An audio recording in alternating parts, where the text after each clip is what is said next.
안녕하십니까. 에듀진의 신도우입니다. 보시기 전에 좋아요, 구독 부탁드리겠습니다. 오늘은 또 댓글을 달아주신 분이 있어서 먼저 이 얘기를 하고 난 다음에 제가 두 번째 영상에서는 학원을 다니면 언제쯤 다녀야 할까, 또는 내신 관리도 필요하다고 그러고 또 뭐 여러 가지 있지 않습니까? 그러면 학원을 다니면 언제쯤 다니는 것이 가장 좋을 것인가에 대해서도 함께 얘기해 보도록 하겠습니다. 물론 댓글에도 나와 있어서 간단한 설명은 곁들여서 하겠습니다. 먼저 김포 일반고 1학년 여학생 학부모입니다. 유튜브 영상을 접하며 학생부 학습하고 도움받고 있습니다. 아이가 실천이 어려운 듯해서 동기를 심어주고자 상담을 신청합니다. 이렇게 하셨는데요. 여기가 일산이니까 뭐 김포랑 가깝긴 한데, 그래서 이제 동기부여와 관련한 영상을, 이 동기 영상을 이제 잠깐 말씀을 드리면, 사실은 저는 개인적으로 아이들을 상담한다든지 학부모를 상담한다는 게 저한테는 굉장히 피곤한 일이더라고요. 물론 뭐 일반 컨설팅 하시는 분들도 굉장히 피곤하시겠지만, 저 같은 경우는 지난번에 한 1시간 반 정도 상담하고 그날 완전히 녹초가 되었습니다. 그러니까 그만큼 굉장한 정신 집중이 필요한 일이거든요. 또 하나는 아이의 인생에 정말 매우 정확하게 봐줘야 되고 뭐 이런 것들 때문에 저한테 굉장히 피곤한 일이더라고요. 그래서 이 1대1 개인 상담은 그래서 그것보다는 좀 더 많은 사람들에게 더 많이 알려야 되겠다라고 하는 것 때문에 제가 이제 영상을 찍고 있는 거고, 그 다음에 또 하나는 우리가 이제 에듀진이라는 인터넷 신문과 나침반이나 톡톡이라는 잡지를 갖고 있다 보니까 글로 쓰게 되면 말하는 것하고는 또 달라요. 그러니까 글로 쓰게 되면 그 서브 데이터나 이런 것들이 매우 정확하게 뭐 하나하나 다 잡아주면서 해야 되는 거지만, 말로는 일단 말을 던져놓고서 이렇게 설명을 해갈 수 있거든요. 그런데 이 글로 쓴다는 건 전혀 또 다른 차원입니다. 물론 마찬가지로 이 영상을 찍어놓고 다시 편집하는 것도 어려운 일이어서 시간도 많이 걸리고, 그래서 쉽지 않은 일이긴 합니다만, 어쨌든 이 동기부여는, 아이들이 동기부여가 안 되는 거에는 여러 가지 이유가 있어요. 첫째는 이 아이가 갖고 있는 어떤 자기의 꿈, 자기의 진로가 명확하지 않아서이기도 하고요. 또 하나는 아이가 소극적이냐 적극적이냐에 따라 차이도 있고요. 굉장히 다양한 수준 차이를 보이고 있어요. 이 동기부여 관련해서는. 다만 먼저 이 동기부여에 대해서 가장 크게 제가 이 아빠들이 계시면 저는 꼭 이런 말을 해드리고 싶어요. 만약에 엄마가 가능하다면 할 수도 있고요. 동기부여는 이 아이가 힘든 경험이 상대적으로 적기 때문이라는 생각도 있거든요. 그러니까 다시 말해서 이 아이의 어떤 힘든 거를 좀 심어주려면, 그렇다고 해서 뭐 해병대 무슨 캠프를 간다는 것도 쉽지도 않고, 뭐 그런 것도 동기부여가 될 수도 있겠고요. 물론 당연히. 다만 아이가 너무 힘들어 하니까 라고 하는 차원도 있고요. 근데 저는 이런 말을 해주고 싶어요. 이렇게 뭐라고 하죠? 주위 동네에 한 400고지, 500고지만 하더라도, 그러니까 산이요. 산을 한 3번 정도를 조금 아빠 엄마랑 또는 엄마랑 또는 아빠랑, 그죠? 이렇게 이 산을 그 아이랑 같이 올라가 봤으면 어떨까라는 생각을 갖고 있어요. 그러니까 실제로 저는 이것을 좀 많이 권합니다. 아이가 동기부여를 하려면 외부에 많이 나가야 되는데, 그 외부가 매우 편한 여행만 해서는 그다지 썩 그렇게 동기부여가 되는 것 같지. 물론 이제 세상을 많이 보니까 좋긴 한데, 어쨌든 산을 오르다 보면 매우 힘들죠. 숨도 차고 또 올라가기도 싫고, 중간에 또 산을 평소에 안 타본 학부모라면 지금 현재 또 산을 탄다는 게 또 쉽지가 않죠. 또 한다고 하면 뭐 운동화도 걸리고 옷도 걸리고 여러 가지가 있는데, 그런 거 생각하지 않고 그냥 간단하게 운동화 한 켤레 신고 어쨌든 산을 올라가 보는 거죠. 물 하나 가지고. 산을 올라가면서 아이하고 뭐, 어쨌든 뭐 아무런 말 없이 올라가도 좋고, 어떤 대화를 나눠도 좋고, 그러면서 어쨌든 올라가다 보면 아이가 힘들어하고, 물론 올라가는 엄마 아빠도 힘들 수 있죠. 당연히. 그러는 과정에서 또 좀 더 친밀감이나 이런 것도 좀 더 생길 텐데요. 저는 일단 그러고 나서도 만약에 이렇게 산을 같이 올라가서 힘든 산행을 하고 난 다음에 같이 내려와서 그 예전에 보면 그 뭐죠? 무슨 목욕탕 같이 가가지고는 나올 때 바나나 우유인가요? 그거 먹으면 굉장히 시원했던 것처럼 그런 기억들을 좀 아이에게 넣어주는 게 필요하다라는 생각을 먼저 갖습니다. 이 아이의 경우에 만약에 그렇게 했음에도 불구하고 또 하나는 이제 주위에 아는 분, 이제 교육과 관련한 아는 분하고 이런 게 어떤 그 동기부여 관련한 이런 게 있는데 지금 이렇게 김포의 학생, 여학생이니까 이 김포의 또 다른 학부모님들이 몇 분이 더 뒤에 댓글을 달아주신다든지 아니면 일산 쪽에 계신 분들이 이렇게 한다고 하면 한꺼번에는 제가 해드릴 수 있을 것 같아요. 근데 이 지금 상태가 어느 정도 심각한지가 여기 전혀 드러나 있지 않아서 제가 이렇게 뭐죠? 저도 바쁘거든요. 그래서 뭐 당장 신청에 응해드리겠다 이런 말씀은 못 드리지만 어쨌든 유튜브로 이 동기부여 관련한 영상은 따로 찍도록 하겠습니다. 또 하나는 지난번에 댓글을 주셨던 분이었는데요.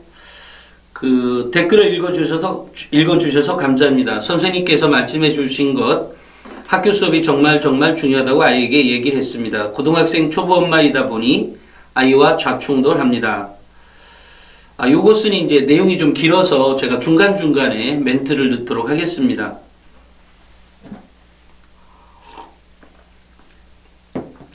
동아리를 난데없이 미술 동아리를 들어갔더라고요. 자율 동아리는 건축 쪽으로 들어갔더라고요. 아이가 그림 그리는 걸 좋아해서 그런 것 같아요. 제가 강제로 아이 선택을 무시할 수 없고요. 걱정이 많습니다. 이 동아리, 제가 생각할 때 이 아이는 뭐 미술도 좋아하지만 이 건축물과 관련해서도 관심이 많은 것 같은데요. 그래서 이 아이가 혹시 건축학과라든지 이런 쪽에 관심을 갖고 있지 않을까라는 생각을 갖기도 합니다. 그러니까 물론 건축에서도 그 굉장히 뭐 아름답게 지은 건물에 대해서 관심이 갖져 있든 어쨌든 여러 가지가 있는데 이 아이는 오히려 미술보다는 미술을 좋아하긴 하지만 그것의 어떤 또 다른 결과물인 건축 쪽에 더 많은 흥미를 갖고 있지 않나라는 생각을 합니다. 이 동아리가 나왔으니까 말씀을 드리는데요. 동아리는 어느 동아리가 더 좋을 것이냐에 대한 고민들 많이 하시거든요, 실제로. 그래서 어디 가면 꼭 내가 어디를 가려고 하는데 이런 동아리가 괜찮냐 그러면 제가 yes 또는 no 이렇게 얘기해 줄 수 있는데 이 동아리를 제가 콕콕 집어서 얘기 안 해주는 이유가 뭐가 있냐면 아이들 학교생활 기록부를 보다 보면 꼭 집어준 동아리보다 그렇지 않고 아이가 스스로 뭔가 생각해서 만들어 놓은 동아리 활동이죠. 동아리 활동이 나중에 보면 훨씬 더 이렇게 괜찮게 엮어지는 학생들을 본 적이 있어요. 그래서 오히려 콕 집어준 학교 동아리가 오히려 그 상대적인 평가에서 낮게 평가받을 수도 있을 것 같다는 추측을 해본 적이 있습니다. 그러니까 다만 여기서 중요한 건 이거죠. 아이가 건축 동아리가 됐든 미술 동아리가 됐든 이 미술 동아리든 그 미술 동아리 같은 경우에도 뭐라고 하죠? 이 아이의 어떤 굉장히 집중력이나 또는 창의적인 사고의 발현이라고 생각이 들거든요. 그러니까 이 아이가 이 미술 동아리에서 무엇을 했으며 여기에서 기록되어지는 내용물 있죠.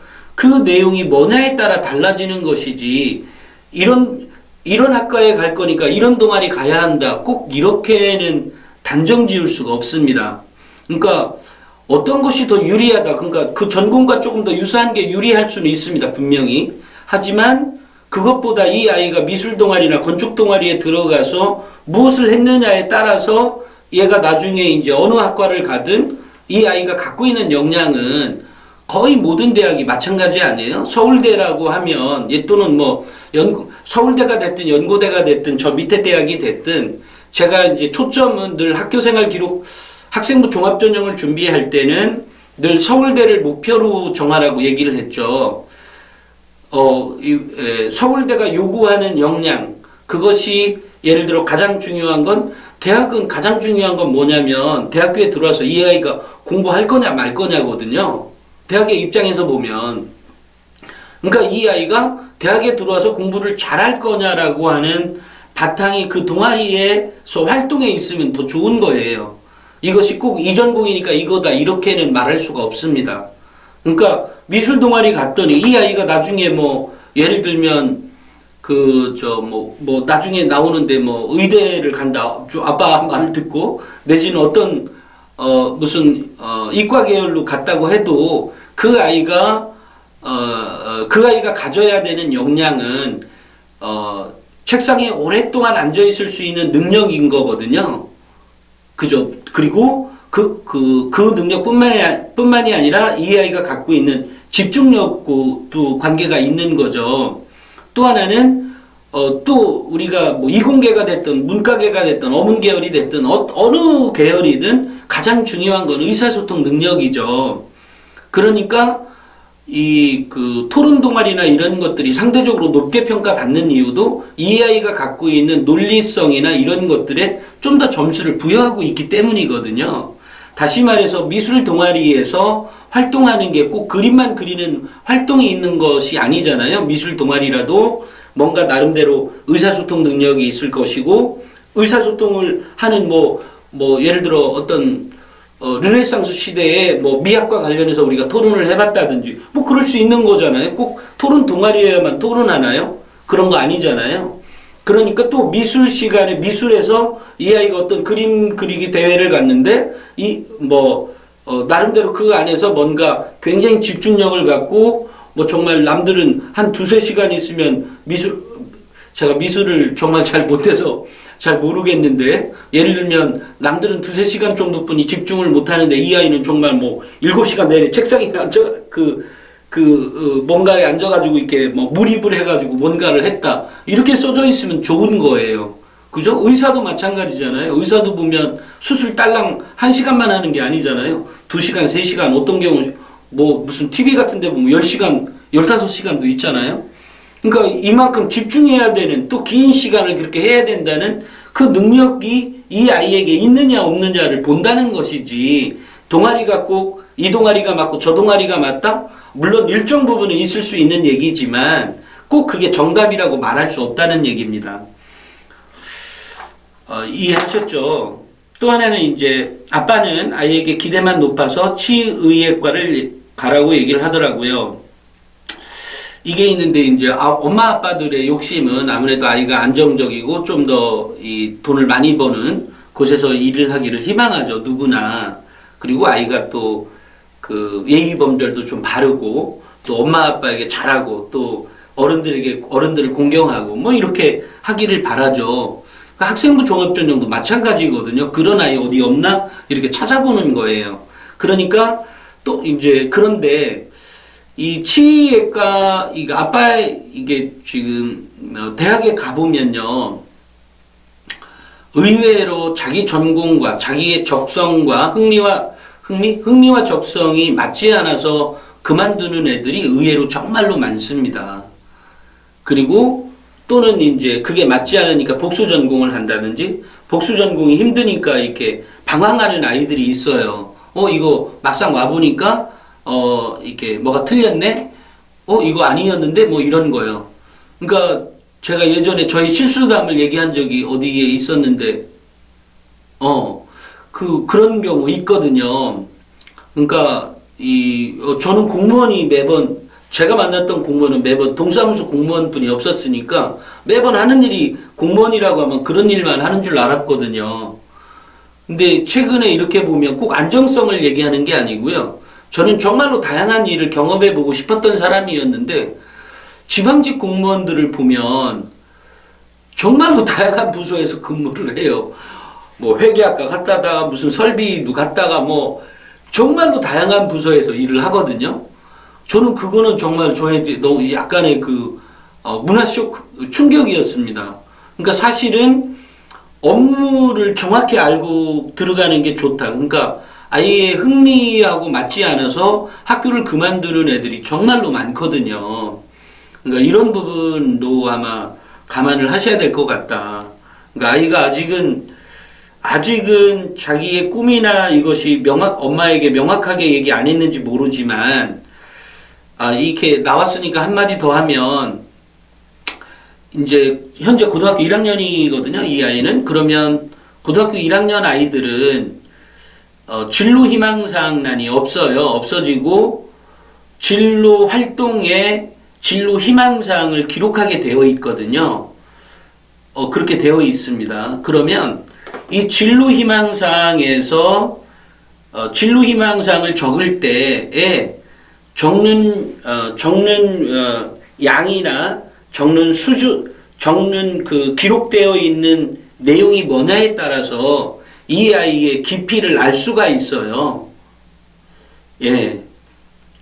이거 정말로 주의해야 될 사항입니다. 그러니까 진로 희망사항을 따로 기록하진 않지만 현재 만약에 고등학교 2학년이나 3학년의 경우라면 진로 희망사항에 대해서 이 아이의 이 아이가 어느 정도 수준인가가 진로 희망사항에 기록되어 있는 내용만 봐도 알 수 있어요. 그러니까 그거가 당락에 결정되는 요인은 아니지만 이 아이의 고민의 깊이나 이 아이의 역량의 정도가 가장 뚜렷하게 나타나는 부분 중에 하나인 건 맞아요. 그렇다 그래서 그것이 얘의 당락을 결정하는 건 분명히 아니라 그랬습니다. 아니지만 이 아이 고민의 깊이는 뭘로 나타나요? 고민의 깊이는 뭘로 나타나죠? 글이죠. 그 글이 어떻게 쓰여져 있느냐에 따라서 이 아이가 책을 얼마나 읽었으며 이 아이가 고민을 얼마나 했으며 자기 진로에 대해서 고민을 했으며 이 아이가 알고 있는 다양한 배경 지식이 어느 정도인지도 알 수가 있죠. 진로 희망사항이 그렇다는 겁니다.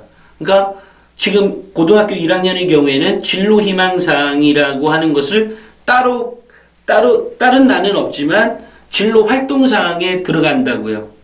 그러니까 그런 점이기 때문에 이 아이하고 꼭 고등학교 1, 2, 3학년 학부모님들은 학생부 종합전형으로 간다고 할 것 같으면 이것과 관련해서 사실은 우리가 책으로만 읽어서는 이 아이 지식이 이게 다 나오는 게 아니기 때문에 누군가하고는 진로에 대한 얘기를 좀 해보는 것이 조금 더 그냥 간단하게 하는 것이 아니라 조금 더 심도 있는 대화를 좀 나눠보고 한다면 이 아이도 말하는 과정에서 어느 정도 이렇게 좁혀지거든요. 그리고 내가 뭐 때문에 했는지 막 얘기를 하게 되면 그런 부분이 나올 수 있으니까 이 진로 희망사항을 꼭 그렇게 기록해 쥐도록 엄마나 아빠하고 또는 이런 대화를 좀 심도 있게 나눠봤으면 좋겠다. 그래서 제가 언젠가 영상에 아이들이 단순히 그냥 얘네들이 꼭 공부 잘해서 좋은 대학을 가는 게 목표를 갖고 있는 것이 아니라 이 아이의 어떤 인생의 파트너로서 내가 대우받고, 그러니까 엄마 아빠로서의 그냥 그런 대우가 아니라 그냥 인생의 파트너로서의 그런 걸로 바꿔가는 것이 역할을 바꿔가는 것이 필요하다라는 생각을 갖고 있습니다. 그래야 이 아이하고의 관계도 굉장히 길게 갈 수 있고 이 아이도 또 이 엄마나 아빠를 신뢰하기도 하고 뭐 이렇게 되는 것 같아요. 제 생각에. 그러니까 그런 부분, 그러니까 아빠가 원해서 이렇게 치의학과 간다고 해도 이 아이의 인생이 다시 되돌아오면 불행한 일이지 않습니까? 바로 그런 부분에서 다만 제가 이 아이의 어떤 미술 동아리 건축으로 간다고 했으니까 아니 이게 동아리를 이렇게 한 걸로 봐서는 어쨌든 그런 쪽으로 이 아이가 무게를 갖고 있구나 또는 갖고 있는데 엄마 아빠가 또 애써 이렇게 무시하고 있는 건 아닌지 좀 살펴볼 필요가 있습니다. 반에서 임원도 맡았고 이게 또 글입니다. 반에서 임원도 맡았고 교내 대회도 열심히 하려고 하더라고요. 동아리가 안타까워요. 동아리는 아까 제가 말씀을 드렸고 교내 대회는 열심히 참여하는 게 맞습니다. 다만 교내 대회 지금 이 학부모님이 전체 얘기를 다 해주셔서 한마디씩을 다 하게 되는데요. 교내 대회는 제가 이것도 다른 영상에 또 찍을 겁니다만 교내 대회는 참여하는 게 좋은데 참여하는 것이 그냥 참여하면 의미가 별로 없다.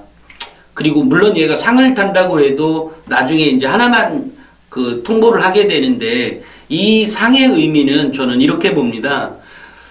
교내 대회에 참여하는 건 좋은데 참여할 때 그 담당 주관하는 그 과목이 있거든요.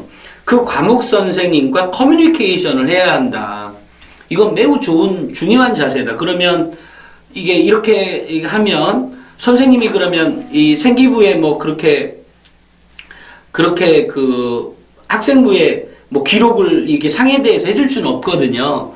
다만 이 커뮤니케이션을 하는 과정에서 이 아이의 역량이 이렇게 드러나게 되는 거죠. 선생님과 커뮤니케이션을 통해서. 근데 그것이 수업과도 연계가 되거든요.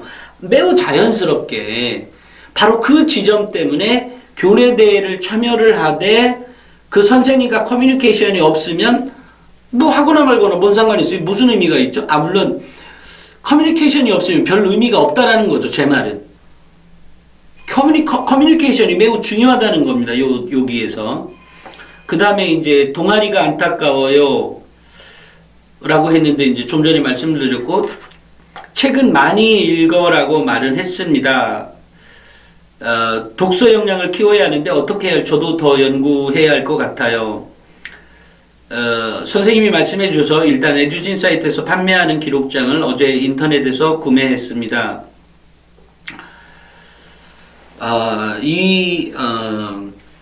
독서 역량은요, 이제, 이렇게 보통 서연고,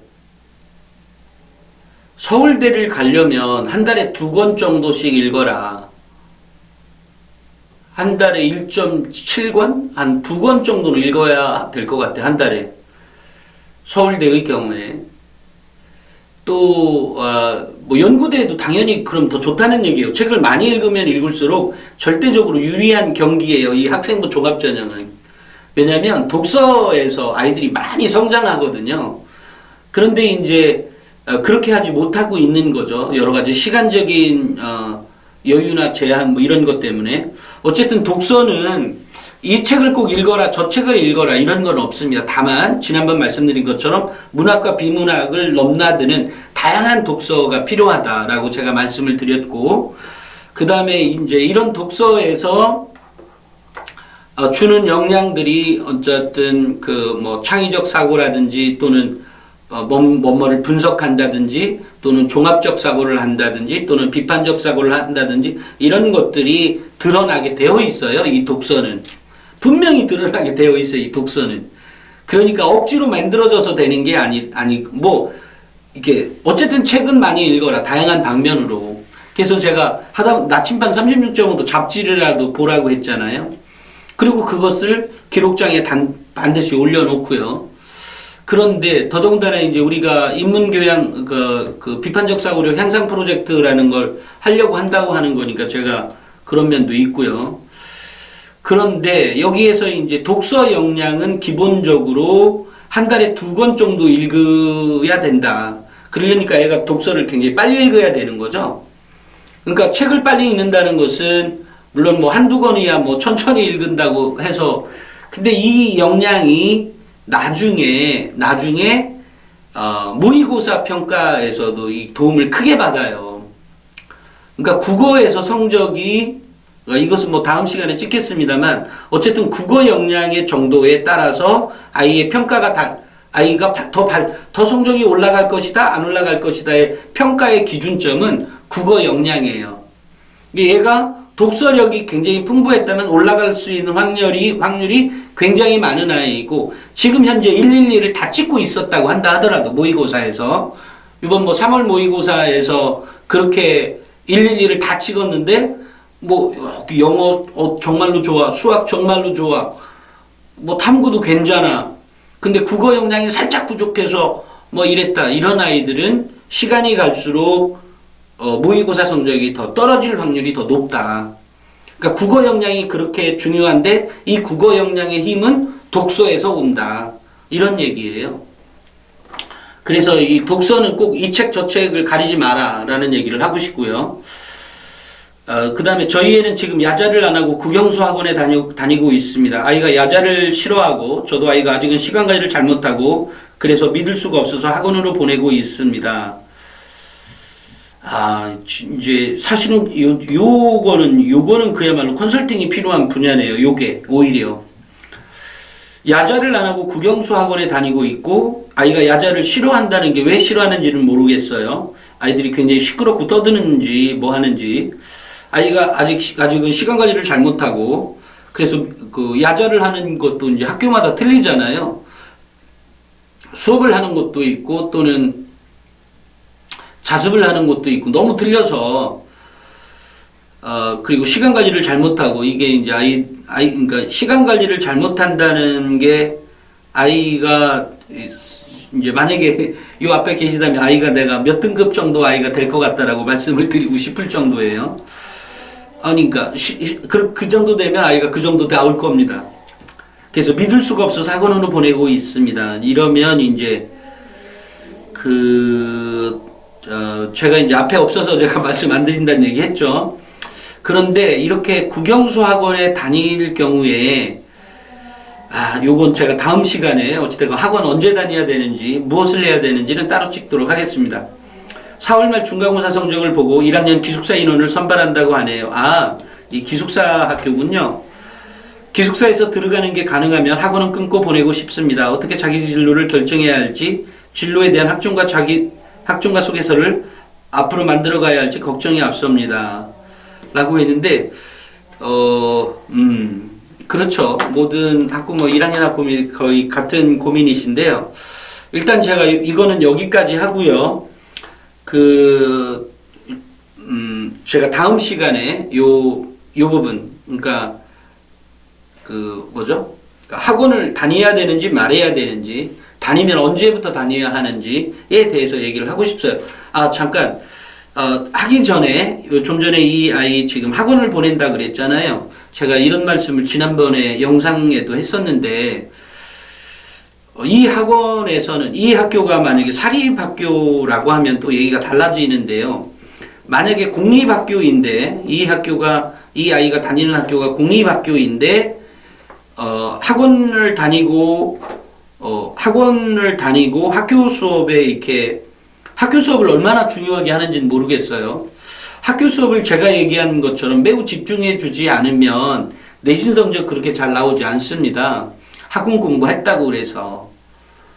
근데 사립학교의 경우는 또 얘기가 다르죠. 왜냐하면 사립학교는 벌써 한 선생님이 20년, 30년을 하니까 그 옆에 있는 학원이 만약에 또는 그 가르치는 선생님이 거기에 학교 수업에 그죠? 내신이 어떻게 나오는지를 완벽히 분석해 갖고 있는 사람이라면 좀 다를 수는 있겠죠. 사립학교의 경우에. 근데 공립학교는 어차피 3년 내지 5년 이렇게 바뀌잖아요. 그렇기 때문에 학교 공부를 더 충실하지 않으면 이 학원 공부는 물론 도움이야 되지만 그러니까 애가 불안하니까 보내는 거잖아요. 그러니까 학교 수업을 얼마나 더 잘하게 하느냐가 매우 중요합니다. 어찌됐건 이것은 제가 다음 시간에 찍도록 하고요. 학부모 상담은 여기까지 하겠습니다. 감사합니다.